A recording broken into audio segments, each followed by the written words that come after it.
Middle east యుద్ధ ఉద్రిక్తతల ప్రభావం బంగారంపై పడింది. బంగారం, వెండి ధరలు రికార్డ్ స్థాయికి చేరాయి.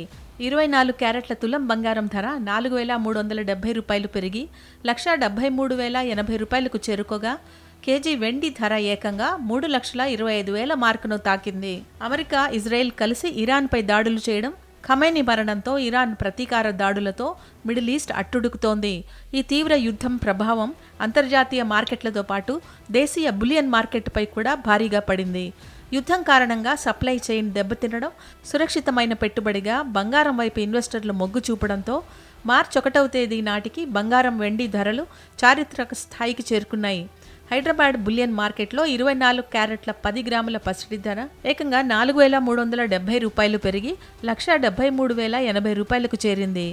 ఆభరణాల తయారీకి ఉపయోగించే 22 క్యారెట్ల 10 గ్రాముల బంగారం ధర 4,000 రూపాయలు ఎగబాకి 1,58,650 రూపాయల వద్ద పలుకుతోంది.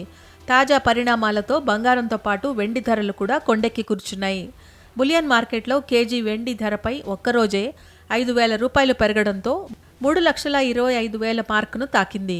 అంతర్జాతీయంగా యుద్ధ మేఘాలు కమ్ముకోవడంతో ధరలు మరింత పెరిగే అవకాశం ఉందని మార్కెట్ నిపుణులు అంచనా వేస్తున్నారు. ఈ అనూహ్య పెరుగుదల సామాన్య ప్రజలను, ముఖ్యంగా పెళ్లిళ్ల సీజన్ కోసం నగలు కొనుగోలు చేసేవారిని తీవ్ర ఆందోళనకు గురిచేస్తుంది.